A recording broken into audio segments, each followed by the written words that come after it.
Good morning, ladies and gentlemen, wherever you are. This is Jock here from HC3. I'm delighted to have my friend and guest back, Dr. David Krause. We have got an exciting announcement to make.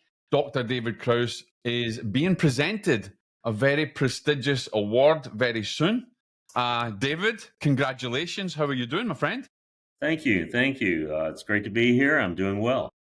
So tell me, David, what is this prestigious award? What is it you're getting? Absolutely. The American Industrial Hygiene Association and the Indoor Environmental Quality Committee has notified me that I'll be receiving the award Lila Albin Best Indoor Environmental Quality Paper Award for 2024. And so this is for a publication that I submitted and the journal published in early 2024 on the Lido system and controlling Legionella and pneumophila in hot water systems by using dissolved oxygen levels reduction. It's in the Journal of Occupational and Environmental Hygiene and published in early 2024. So, David, let's talk a little bit about. Tell us about the history of the award. You know, when did it first start coming around, and what does the award feature? What is it? The premise of it? Well, it's been around since 1997, and each year the editors and staff and leadership for the IEQ committee select a paper that indicates that it's been published and lays out important research in the community that will have positive impacts for public health and occupational health and for the industrial hygiene profession in general. So it was quite surprising that they selected this article and the research that it represents and reports. David, what made you write this paper? Why did you want to write this paper? Well, it's my belief as a scientist and researcher that when you have new information, that the best way to share that is to first share the technical, peer-reviewed treatise that is represented in our peer-reviewed publication processes. And so this was actually the second article that I had written on this development and what eventually became a patented system for treating building water systems to prevent Legionella growth. The first was a review paper that I had published 2 years earlier in the journal Water, where really talked about the historical data, the research, the body of knowledge about the importance of dissolved oxygen and Legionella. And then I went on to do additional research and laboratory studies to confirm those hypotheses, develop data that eventually led to a fielded pilot project. We hope to publish that data in the next year or so, and to a marketable, installable piece of equipment that prevents Legionella growth in healthcare facilities without adding chemicals to the water. That's such an important thing for all of us. Absolutely. That's absolutely fantastic. And I want to kind of talk about that just because it's part of the award. Before you wrote the paper, obviously you had this idea, you had this hypothesis, as you say, about dissolved oxygen. How did that come up? Well, that's a bit of a long story, but years of practice and frustration and I guess I come at water treatment from a little bit of a different angle. I'm an industrial hygienist, but I'm also a toxicologist. And, in the role as a toxicologist and looking at public health and the impacts of chemical contaminants in our water, I thought, what are we doing? We're trying to fix one problem, but creating several others. Yeah. Every one of these chemical methodologies, which are absolutely necessary to keep bacteria levels under control in our drinking water, they cause problems. They create carcinogenic byproducts. They corrode our water systems and plumbing supplies, limiting their lifespan. And some of these systems are able to, the Legionella actually is able to develop a tolerance and become more resistant and tolerant to those levels, and be able to withstand the chemicals. Adding one more thing to try to fix it inevitably results in unintended consequences. So I went back to basic biology. How do we describe Legionella? How do we describe this bacteria? And every time it was right there in front of our face. We describe, it's a gram-negative rod, gross flagella, and it is an obligate aerobe. And what happens to aerobic bacteria when you no longer have enough oxygen? Dies. It needs oxygen to survive, as we do, obviously. Exactly, exactly. And in many water systems that do grow Legionella, that's not an option. A cooling tower or a hot tub, Yeah. those are exposed to the atmosphere, and there's no way to really control dissolved oxygen. But within a building's premise plumbing, the cold water and the hot water systems, once you remove that dissolved oxygen out of there, and there's really no other source to bring it back in, so it can serve as a tool to control this growth. Now, David, with when we talk about academic papers and journals, etc., there's you come up with a hypothesis. We describe that. We're looking for empirical evidence. You've obviously did your research, but do you think that is there anything that's potentially weak in the paper that would get some pushback, or are you expecting that, or do you think this is like, okay, no, we've got empirical data here. This really shows that we're onto something huge, and it could transform many industries. Yeah. But with every control method, there's always limitations.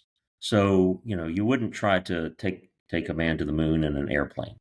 It, there are some things that it's built well for, but you wouldn't use a rocket ship to travel underneath the ocean.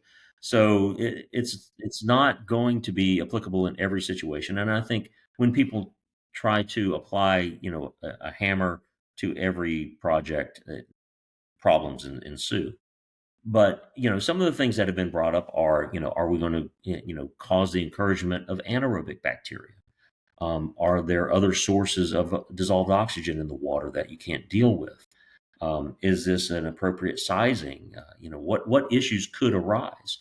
And those are all very legitimate and valid questions. And as we move this into the field and in a responsible way by doing test projects and pilots and furthering our research and publishing that data, we will certainly learn those lessons of implementation.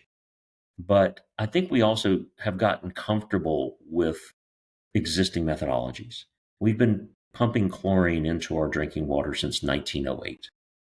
It has created a multitude of problems, continues to, and that we accept that the fundamental thing we use to keep our water from becoming a pathogenic soup inherently and unavoidably causes the production of carcinogenic byproducts in our drinking water that Yeah. we're exposed to every day for our life. That to me is an unacceptable situation that we've just baked into our daily risk assessment. So yeah, there are some things I think people will ask, and I certainly am open to those and look to do further research to find out if those are real issues. Yeah. Uh, the issues with anaerobic bacteria, that's certainly a question. But when it turns out we talk about what anaerobic bacteria are we really talking about, and the pathogens we're worried about are all enteric pathogens. They're from fecal contamination of our water. That's not the water we're getting and receiving and seeing in these buildings. We don't have the environmental conditions that prompt and promote that type of growth. And the conditions that we see within a system as it actually operates, not like in a laboratory, but as it actually operates, because we've done this, we've seen this in the field, is that it's more like the waves on a beach, where you have increasing levels of dissolved oxygen that are rapidly then brought back down. And when you have that constantly transient, turbid environment of oxygen levels, it becomes not a good place for either aerobic or anaerobic bacteria to set up house. How many organisms live in that intertidal zone, that surf zone on a beach? you think about it, not a whole lot lives No, there no, and that absolutely. lives out its life cycle there. There may be fish that put their eggs there for a while. There may be crabs that come there to feed, but Yeah. it's actually nothing lives there forever. It's just constantly not a good place to live. And I think when we do that on our hot water systems, we create a place where microbes tend to not set up household. David, one thing that springs to mind, before we finish off is that this is all very well and good. It takes away, negative bacteria and things like that. But does it also take away good bacteria that we need or good Well, I think we get plenty of good bacteria in uh, other ways? in many other ways in our in All our right. food and on our plates, and To um, play devil's advocate a little bit. I mean, come it's on. not devil's advocate, but I've been doing public health investigations and I know. research for 30 years, and the hygiene hypothesis I get a good belly laugh of.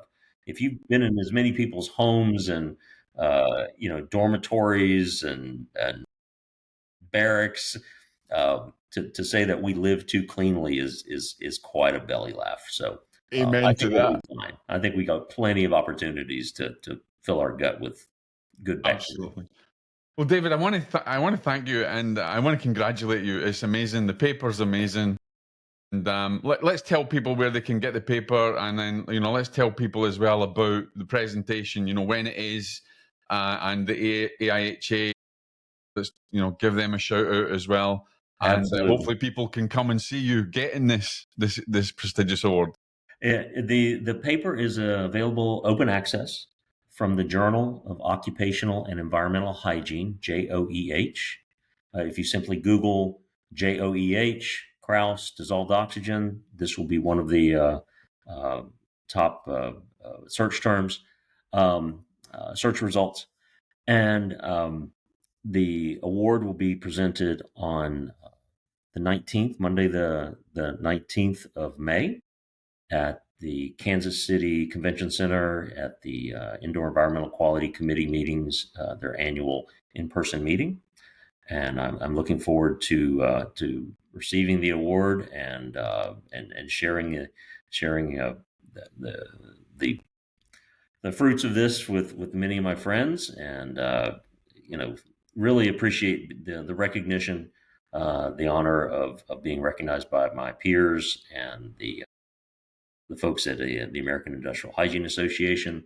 And I do want to leave everybody with a one final thought from someone I really respect, is Benjamin Franklin. At least it's attributed to him, where he recognizes and says that in beer in beer we find freedom, in wine we find wisdom, and in water we find bacteria. So that's why Well, we need to really think about all this. that is phenomenal. Actually, that's going on a post. I love that. That's going on a post. I must use that more often in conversation. David, congratulations. Thank you so much for being with me.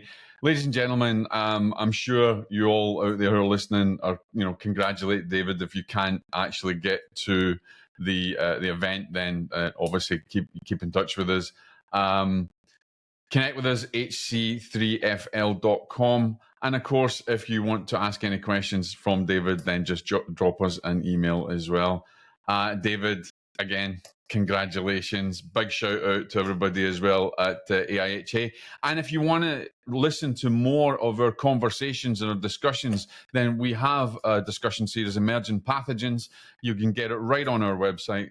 Come and listen to it. Ask us any questions, get involved. We'd love to hear from you. David, congratulations once again. I'll see you very soon. Thank you.